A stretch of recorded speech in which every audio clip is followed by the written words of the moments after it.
Dan saudara, untuk membahas lebih lengkap terkait dengan pidato Presiden Prabowo Subianto dalam sidang umum ke-80 Perserikatan Bangsa-Bangsa di New York, Amerika Serikat, saudara. Kita akan membahasnya bersama dengan Dekan Fakultas Ilmu Sosial Universitas Islam Internasional Indonesia, ada Pak Philip J. Vermonte. Selamat malam, Pak Philip. Malam. Pak Philip, kita sudah tahu dalam pidato di KTT kemarin, di KTT PBB ini telah dibuka dengan dukungan kedaulatan Palestina. Apakah ini menjadi kode ataupun menu utama yang nantinya juga akan disuarakan oleh Presiden Prabowo Subianto? Ya, pidato di UN General Assembly itu atau sidang umum PBB itu biasanya kan meminta pandangan dari berbagai kepala negara atau negara-negara terkait dengan soal-soal yang dianggap penting oleh negara-negara anggota PBB itu.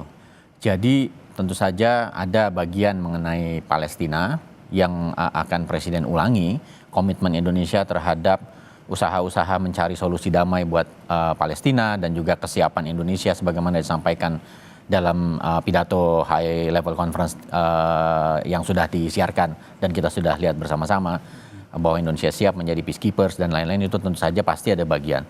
Tetapi juga ada soal-soal lain yang akan diingatkan juga oleh Presiden, saya rasa, terkait dengan pandangan Indonesia terhadap situasi dunia hari ini. Kita ini menghadapi konflik selain di Palestina dan Gaza, kemudian multilateralisme mungkin yang sekarang surut, negara-negara mengambil langkah-langkah unilateral, perang dan lain-lain, tidak lagi melewati jalan negosiasi dan diplomasi. Itu tentu saja adalah bagian-bagian yang merupakan concern bagi Indonesia juga. Karena kita kan negara yang sedang membangun dan kita membutuhkan situasi eksternal yang damai gitu. Dan karena itulah saya rasa Presiden akan mencoba untuk menyampaikan hal-hal yang buat Indonesia dan buat dunia sebetulnya penting. Jadi termasuk soal Palestina. Kalau menurut pandangan Pak Philips ini, Indonesia, suara Presiden Prabowo atau suara dari Indonesia ini sangat berpengaruh bagi politik internasional. Kalau dalam konteks pengaruh, Indonesia tentu punya leverage ya. Kita anggota G20, itu artinya 20 negara terbesar ekonominya di dunia. Kemudian kita juga di Asia Tenggara adalah yang salah satu negara yang dianggap kuat di Asia Tenggara, kalau bukan yang paling kuat. Termasuk dengan Presiden Prabowo yang akan pidato di urutan ketiga ini juga jadi perhitungan, Pak?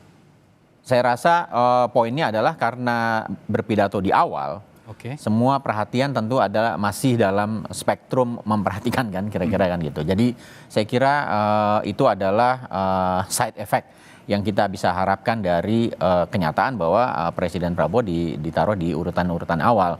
Tetapi menurut saya poin yang paling utama adalah Indonesia sudah belakangan ini sudah cukup aktif dalam forum-forum internasional, melakukan kunjungan, aktif di beberapa forum multilateral, dan forum PBB itu boleh dibilang adalah puncaknya pertemuan para kepala negara di dunia.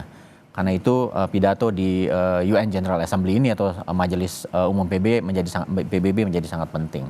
Jadi Pak Philip, jika kita melihat dari dukungan terhadap Palestina, ini kan sudah mencapai 150 negara lebih kan? Ya. Lalu sebenarnya peran PBB dalam penyelesaian konflik Palestina itu akan seperti apa? Apakah dengan dukungan ini bisa mendamaikan kedua negara?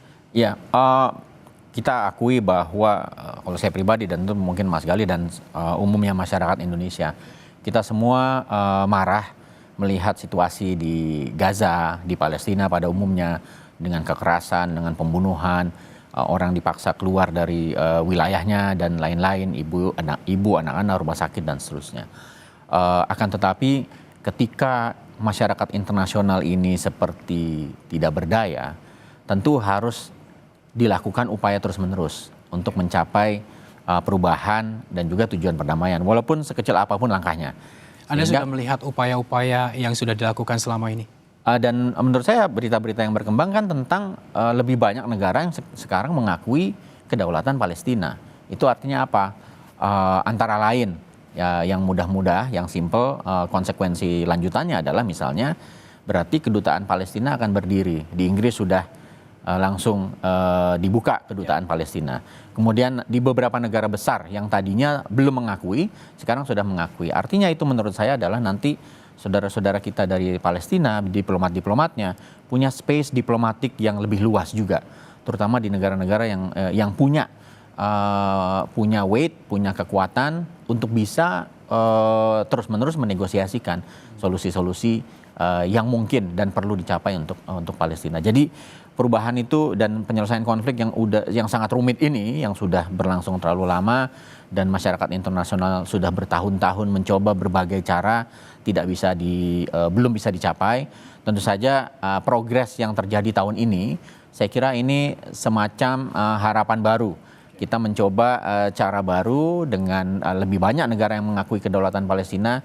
Tentu saja kita berharap setelah ini akan lebih banyak implementasi konkret dari concern dari berbagai negara ini terhadap soal di sana. Kita kembali melihat pidato Presiden Prabowo, yaitu dengan kita akan menilai peran Indonesia ini dalam konflik Palestina berdasarkan pidato Prabowo, Pak. Ya. Jika Anda lihat apakah Indonesia itu sebetulnya bisa menjadi mediator antara kedua negara? Kalau mediator tentu saja bisa diupayakan, Ya. tetapi yang lebih penting adalah Indonesia sudah lama menentang segala bentuk penjajahan kan di muka bumi. Itu kan kira-kira statement dari Undang-Undang Dasar kita, konstitusi kita. Yang kedua, kita selalu dalam posisi membela Palestina. Palestina harus merdeka.